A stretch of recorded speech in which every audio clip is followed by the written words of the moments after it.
Hi ದೋಸ್ತರ, ಇದು ಏನು ಶೀಪ್ ಆ್ಯಂಡ್ ಗೋಟ್ ಫಾರ್ಮಿಂಗ್ ಈ ಸದ್ದೀಗ 2025-26 ಇದು 2 ವರ್ಷ ನೋಡಿದ್ರಂತೂ ಆಲ್ಮೋಸ್ಟ್ ಆಲ್ ಈಗೇನು ಯಂಗ್ಸ್ಟರ್ಸ್ ಏನು ಅದಾರ ಈ ಸದ್ದು ನಮ್ಮ ಏಜ್ದವ್ರು ಏನು ಅದಾರ ಮಿಡಲ್ ಏಜ್ ಒಂದು 25 ಒಂದು 30 ಏನು ಏಜ್ ಆಲ್ಮೋಸ್ಟ್ ಆಲ್ ಒಟ್ಟು ಶೀಪ್ ಆ್ಯಂಡ್ ಗೋಟ್ ಫಾರ್ಮಿಂಗ್ ಭಾಳ ಎಂಟ್ರಿ ಹಾಕತ್ತಾರ. ಈಗ ಇದ್ರಾಗ ಕಂಡಕ್ಟಿ ಇನ್ವೆಸ್ಟ್ಮೆಂಟ್ ಮಾಡಿಕೆಸಂತ ಭಾಳ ಮಂದಿ ಒಂದು 100ಕ್ಕೆ ಒಂದು 60ರಿಂದ ಒಂದು 70% ಫೇಲ್ ಆದವ್ರಿ ಅದಾರ ಈ ಫೀಲ್ಡ್ನ್ಯಾಗ ಶೀಪ್ ಆ್ಯಂಡ್ ಗೋಟ್ ಫಾರ್ಮಿಂಗ್ದಾಗ. ಇದ್ರಾಗ ಅನುಭವ ಇದ್ದವ ಸಕ್ಸಸ್ ಆತಾನ, ಅನುಭವ ಇಲ್ಲರವಂತೂ 100ಕ್ಕೆ 100% ಫೇಲ್ ಆಗೇ ಆತಾನ. ಫಸ್ಟ್ ಯಾವಾಗಲೂ ಒಟ್ಟು ಈ ಫೀಲ್ಡಿಗೆ ಬರ್ಬೇಕಂದ್ರೆ ಒಟ್ಟು ಅನುಭವ ಇತ್ತಂದರೆ ಬರ್ಬೇಕು, ಫುಲ್ ಅನುಭವ ಇರಬೇಕು. ಯಾವುದು ಅದ್ರದ್ದು ಎಲ್ಲನೂ ಅದ್ರದ್ದು ಫೀಡ್ ಬಗ್ಗೆ ಆಗಲಿ, ಅದ್ರದ್ದು ಏನು ಡಿಸೀಸ್ ಮ್ಯಾನೇಜ್ಮೆಂಟ್ ಆಗಲಿ, ಅದ್ರದ್ದು ಏನು ಮೇಂಟೆನೆನ್ಸ್ ಮತ್ತು ಏನು ಶೆಡ್ ಕನ್ಸ್ಟ್ರಕ್ಷನ್ ಅದು ಬರೋಬ್ಬರಿ ಮಾಡಿರ್ಬೇಕು.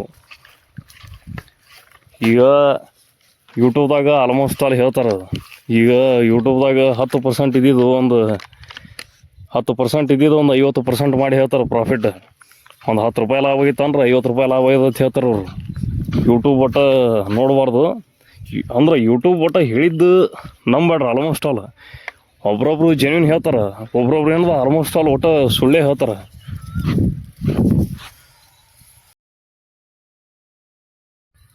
ಈ ಸದ್ದ ಸಕ್ಸಸ್ಫುಲ್ ಒಂದು ಫಾರ್ಮ್ ರನ್ ಆಗ್ಬೇಕಂದ್ರೆ ಏನು ಅವನಿಗೆ ಏನು ಇದು ಬೇಸಿಕ್ ಇದು ಇರ್ಬೇಕಂದ್ರೆ ಅವನಿಗೆ ಒಟ್ಟು ಅದ್ರದ್ದು ಏನು ಅನುಭವ ಇರ್ಬೇಕು. ಫಸ್ಟ್ ಒಟ್ಟು ಏನದು ಸ್ಟಾರ್ಟಿಂಗ್ ಕಂಡಾಪ್ಟಿ ರೊಕ್ಕ ನಾನು ಬಲ್ಲಿ ಅದು ತೆಗ್ಸಂತ ಕಂಡಾಪ್ಟಿ ಶೆಡ್ ಒಂದು 30-40 ಲಕ್ಷ ಕೊಟ್ಟು ಶೆಡ್ ಅದು ಹೊಡಿಸಿ ಅಷ್ಟು ಒಂದು 50-60 ತಂದು ಕಿಸಂತ ಹಾಕಿ ಭಾಳ ಲಾಸ್ ಆಗ್ತದೆ.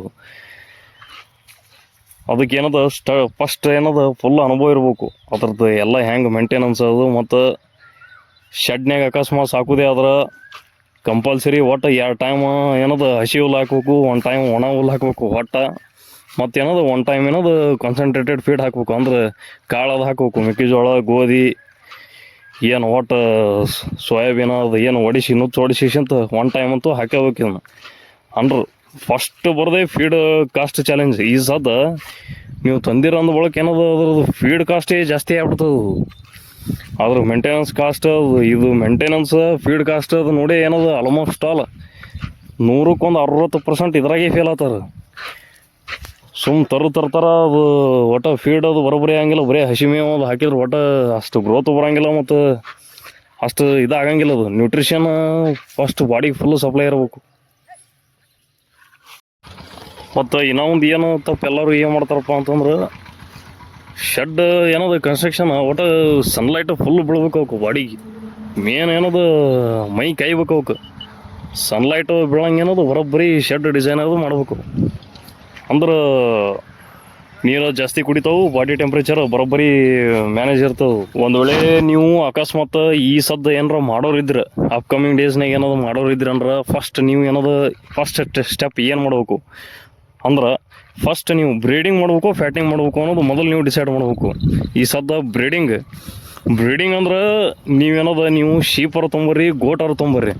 ಬ್ರೀಡಿಂಗ್ ಯಾವ್ದಾರ ಈಗ ಶೆಡ್ ಒಳಗೆ ಮ್ಯಾನೇಜ್ಮೆಂಟ್ ಎರಡೂ ಚಲೋ ಆತಾವೆ, ಮಾಡೋರ ಮೇಲೆ ಡಿಪೆಂಡ್ ಅದು.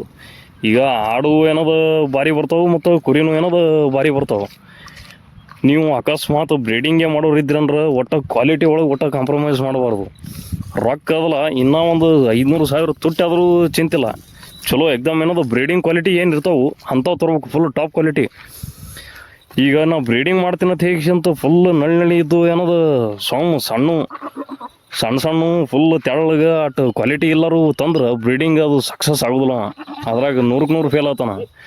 ಬ್ರೀಡಿಂಗ್ ಮಾಡೋ ಏನು ಮಾಡ್ಬೇಕು ಫಸ್ಟಪ್ಪ ಅಂತಂದ್ರೆ ಒಟ್ಟು 100% ಬ್ರೀಡಿಂಗ್ ಕ್ವಾಲಿಟಿ ಏನು ಇರ್ತಾವೆ ಭಾರಿ ಶೈನಿಂಗ್ ಇರ್ತಾವೆ, ಭಾರಿ ಏನೋ ಮಸಲ್ ಗ್ರೋತ್ ಅದು ಭಾರಿ ಇರ್ತೈತಿ. ಅಂಥ ಟಾಪ್ ಕ್ವಾಲಿಟಿ ಏನದು ಬ್ರೀಡರ್ ತರಬೇಕು ಮತ್ತು ಫೀಮೇಲ್ಸು ತರಬೇಕು. ಅಂದ್ರೆ 10ಕ್ಕೆ 1 ರೇಷಿಯೋದಾಗ ತರಬೇಕು. ಈ ಅಕಸ್ಮಾತ್ ಒಂದು 10 ಅಡಿಗೆ ಏನದು ಒಂದು ಹೂಂತ ತರಬೇಕು, ಮತ್ತು ಒಂದು 15-20 ಅಡಿಗೂ ಒಂದು ಹೂಂತ ನಡೀತಿದ್ ಕರೆ ಫುಲ್ ವೀಕ್ ಆಗಿಬಿಡ್ತೈತೆ ಅದು. ಇಷ್ಟು ತರಬೇಕು. ಮತ್ತೇನದು ಇದ್ರಾಗ ಬ್ರೀಡಿಂಗ್ದಾಗ ಏನು ಚಾಲೆಂಜಸ್ಸಪ್ಪ ಅಂತಂದ್ರೆ ಅವು ಏನು ಮರಿ ಹಾಕ್ತಾವು, ಮರಿದು ಅದ್ರದ್ದು ಮಾರ್ಟಾಲಿಟಿನೇ ಜಾಸ್ತಿ ಇರ್ತದೆ. ಈಗ 2 ಮರಿ 3 ಮರಿ ಹಾಕ್ತಾವೆ, ಆದ್ರೆ ಒಂದೊಂದು ಸರಿ ಹಾಲು ಹೆಚ್ಚಾಗಿ ಹೊಟ್ಟೆ ಗಂಟಾಗಿ ಲುಕ್ಸಾನ್ ಆಗ್ತಾವೆ ಮರಿ.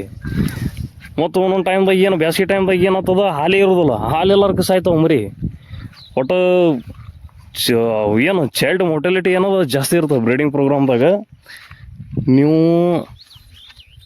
ಅದನ್ನು ಬಿಟ್ಟರೆ ಅನ್ನೋದು ಬರೋಬ್ಬರಿ ಅದ್ರದ್ದು ಎಲ್ಲ ಆರೈಕೆ ಮಾಡೋದು ಎಲ್ಲ ಗೊತ್ತಾಯ್ತಂದ್ರೆ ಸಣ್ಣ ಮರಿ ಇದ್ದಾಗ ಒಟ್ಟು ಒಂದು ತಿಂಗಳು 1.5 ತಿಂಗಳು ಆಗುತ್ತೋ ನಾನು ಅದ್ರದ್ದು ಏನಾರ ನಿಮಗೆ ನಾಲೆಜ್ ಇತ್ತಂದ್ರೆ ಅದ್ರಾಗ ಸಕ್ಸಸ್ ಆಗ್ತದೆ.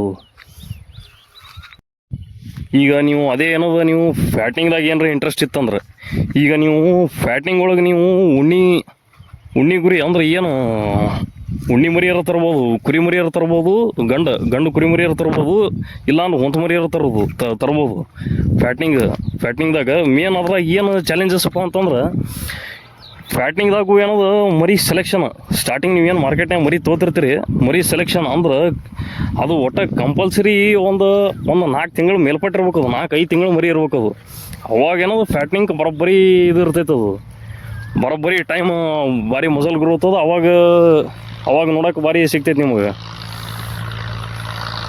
ಮರಿ. ಎಕ್ದಮ್ ಏನದು ಭಾರಿ ಚಾಯ್ಸಿಂಗ್ ಮರಿ ಏನದು ತಂದು ಅದ್ರಾಗ ಇದು ಏನು ಫ್ಯಾಟ್ನಿಂಗ್ ಫೀಲ್ಡ್ದಾಗ ಫೇಲ್ ಆಗಕ್ಕೆ ಏನು ಕಾರಣಪ್ಪ ಅಂತಂದ್ರೆ main feed cost. Fattening full muscle growth ಬರ್ಬೇಕಂದ್ರೆ ಕಾನ್ಸಂಟ್ರೇಟೆಡ್ ಫೀಡ್ ಹಾಕಬೇಕು. ಕಾಳು ಏನು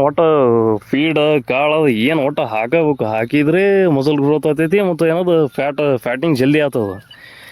ಫ್ಯಾಟ್ನಿಂಗ್ ಕಾಸ್ಟ್ ಇದೇನು ಫೀಡ್ ಕಾಸ್ಟ್ ಏನದು ಜಾಸ್ತಿ ಆಗ್ಬಿಡ್ತದೆ ಒಟ್ಟು. ಮತ್ತು ಕಂಪಲ್ಸರಿ ಹೊಟ್ಟು ಹಾಕಬೇಕು. ಡ್ರೈ ಫೀಡ್ ಒನ್ ಟೈಮ್ ಹಾಕಬೇಕು ನೀವು. ಒಟ್ಟು ದಿವ್ಸಕ್ಕೆ 1 ಟೈಮ್ ಹಸಿ ಮೇವು, 1 ಟೈಮ್ ಏನಂದ್ರೆ ಡ್ರೈ ಫೀಡ್ ಒಣ ಹೊಟ್ಟೆ, 1 ಟೈಮ್ ಏನಂದ್ರೆ ಕಾನ್ಸಂಟ್ರೇಟೆಡ್ ಫೀಡ್ ಕಾಳುಗಳು, ಇಷ್ಟಂತೂ ಹಾಕಬೇಕು. ಇದ್ರಾಗ ಫ್ಯಾಟ್ನಿಂಗ್ದಾಗ ಅಂದ್ರೆ ಮೇನ್ ಫೀಡ್ ಕಾಸ್ಟ್ ಮ್ಯಾನೇಜ್ಮೆಂಟೇ. ಲಾಸ್ಟಿಗೆ ಅದು ಏನಾಗ್ತದಪ್ಪ ಅಂತಂದ್ರೆ, ಈಗ ಒಂದು 10 ಮರಿ ತಂದಿರ್ತೀರಿ ನೀವು, 10 ಟಗರು ಮರಿ ಇರ್ತೊಂಬರಿ, 10 ಹೊಂತ ಮರಿ ಇರ್ತೊಂಬರಿ. ಆ 10ರಾಗ ಒಂದು 2-3 ಸ್ವಲ್ಪ ವೀಕ್ ಬಂದುಬಿಡ್ತಾವೆ. ಲಾಸ್ಟಿಗೆ ಹಂಗೆ ಫುಲ್ ಗ್ರೋತ್ ಬರೋಂಗಿಲ್ಲ, ಬಾಡಿ ಗ್ರೋತ್ ಸ್ವಲ್ಪ ಕಡಿಮೆ ಬಂದುಬಿಡ್ತಾವೆ. ಆವಾಗ ನೀವು ಸೇಮ್ ಫೀಡೇ ಹಾಕಿರ್ತೀರಿ, ಅವಕ್ಕೆ ಉಳ್ಕೋದಕ್ಕೂ ಹಾಕಿರ್ತೀರಿ ಅಷ್ಟೇ ಹಾಕಿರ್ತೀರಿ. ಆವಾಗ ಫೀಡ್ ಕಾಸ್ಟು ಏನದು ಲಾಸ್ ಆಗ್ಬಿಡ್ತೈತಿ. ಬರ್ಬರ್ತು ಹೆಂಗೆ ಆಗ್ಬಿಡ್ತಾವ